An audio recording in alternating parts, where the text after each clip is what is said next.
अस्सलाम वालेकुम व्यूअर्स, आज मैं आपके लिए बहुत ही मज़ेदार यूनिक सी रेसिपी लेकर आई हूँ। उबलते दूध में रस डालें और कमाल देखें। ना ही कोई ये केक है और ना ही कोई ये हलवा है, लेकिन जो भी बहुत मज़े का स्टेप बाय स्टेप एक एक चीज़ बताऊंगी। अपनी वीडियो के अंत तक पूरी वॉच करना है। 1 लीटर मैंने दूध लिया। ये जो रेगुलर दूध है ये वही दूध है। ये रात के थोड़े से बचे हुए चावल हैं, इसमें आपने दूध शामिल कर देना है। इसको भी साइड पे करते हैं। सबसे पहले आपने 3 रस लेने हैं। अगर आपके पास 1 लीटर दूध है तो 3 रस लें। इसको आपने बारीक पीसना है। इस तरह का चॉपर नहीं है तो आप जूस वाले जग में डाल के इसको पीस लीजिएगा, इजीली पीस जाएंगे। इसमें कोई दूध शामिल नहीं करना, कोई पानी शामिल नहीं करना, सिंपल आपने पीसने हैं। इससे ही आपकी रेसिपी का टेस्ट बनेगा। तो देख लें, इस तरह आपने बारीक पीसना है। तो चलें अब नेक्स्ट स्टेप की तरफ चलते हैं। जो चावल हैं उनको भी हम दरदरा सा पीस लेते हैं। बहुत ज़्यादा नहीं पीसेगा, दरदरा सा। इसको हाथ से भी आप मैश कर सकते हो।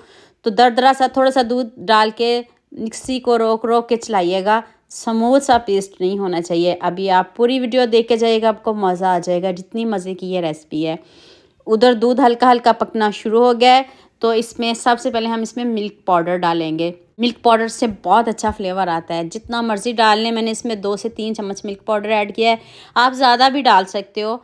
आप इसको अच्छे से पहले मिक्स कर लेते हैं। तो फिर हम इसमें सबसे पहले चावल डाल देते हैं। चावल आपने ज़्यादा नहीं लेने, 3 चम्मच चावल हैं, उसको आपने दरदरा सा पीस के डालना है। चावलों को दरदरा सा कर लेना है तो फिर आप इसमें डाल दीजिएगा। तो आप चम्मच लाएं और देखिएगा, और जो चावल हमने डाले हैं ना, दूध गाढ़ा होना शुरू हो जाएगा। तो आप इसमें इलायची मैंने शामिल किया, 3 से 4 इलायची कूट के डालिएगा। आप पाउडर भी डाल सकते हो। तो साथ में चम्मच लाते रहिएगा, अभी चम्मच नहीं छोड़िएगा। तो अब आपने इधर साथ ही इसमें रस भी डाल देने हैं। 3 रस डाल दें, काफ़ी, इससे ज़्यादा नहीं डालने। 3 रस और 3 से 4 चम्मच चावल, उबले हुए चावल हैं। आप कच्चे भी ले सकते हो। अगर कच्चे लोगे तो फिर आपका टाइम ज़्यादा लगेगा। साथ ही हमने इसमें रस भी शामिल कर दिए हैं। तो अब इसको पकाएंगे। अब हल्की आंच पे इसको पकने दें, इसको छोड़ दें। साथ में हम दूसरी तैयारी कर लेते हैं। तो अभी इसको दूसरे चूल्हे पे करते हैं और साथ में हम दूसरी तैयारी कर देख ले। चावल कितने अच्छे से हमने दरदरे से पीसे हैं, इस तरह के होने चाहिए। 1/2 कप आप चीनी लीजिएगा। आंच आपने कम रखनी है। अगर आपने तेज़ आंच पे चीनी को जला लिया तो सारी रेसिपी ज़ाया हो जाएगी, सत्यानाश हो जाएगी, कोई मज़ा नहीं आएगा। हल्की आंच पे आपने इसका कलर चेंज करना है। जैसे शहद का कलर होता है वैसा सेम हम इसका कलर करेंगे। थोड़ा सा टाइम तो लगेगा। ये नहीं कि इधर से हमने चूल्हे पे रखी और इस तरह कलर हो गया, नहीं नहीं। आपने हल्की आंच पे आराम से इसको बनाना है। जो भी चीज़ बनाएं नियत से बनाएं, खलूस से बनाएं तो बहुत मज़े की बनती है। अब हम जो चीनी है ना वो खीर में डाल देंगे। गरम गरम खीर पक रही है, चूल्हा भी मैंने बंद नहीं किया।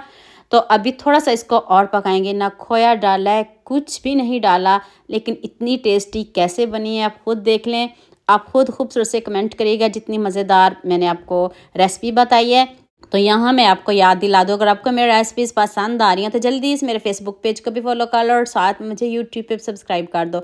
ये आपकी तरफ से प्यार होता है, मोहब्बत होती है, खुशी होती है कि आपको मेरी रेसिपीज़ पसंद आ रही हैं। अभी मैं चूल्हे को बंद करने लगी हूँ कि थोड़ा सा ठंडा होके और खीर गाढ़ी हो जाएगी। टेक्सचर इसका चेक करें, कितना क्रीमी है, इतना यम्मी है कि पता नहीं हमने इसमें क्या ऐड किया। आप बना के देखिएगा, मेरे कहने पर आपको मज़ा आ जाएगा। अब मुझे जल्दी से ये भी बता दें मुझे किन किन मुल्कों और किन किन शहरों से देख रहे हो।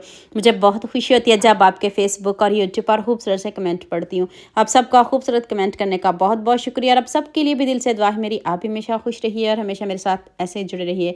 आपका भी मीठा खाने का मन हो तो फटाफट से मिनटों में ये रेसिपी बनाएं, बहुत जल्द बन जाती है। कोई आपका टाइम नहीं लगेगा। अगर गेस्ट आ रहे हो तब भी बनाइएगा, गेस्ट आपसे रेसिपी पूछ कर जाएंगे। टेस्ट की गारंटी मेरी है। तो जल्दी से मेरे चैनल को सब्सक्राइब कर दो।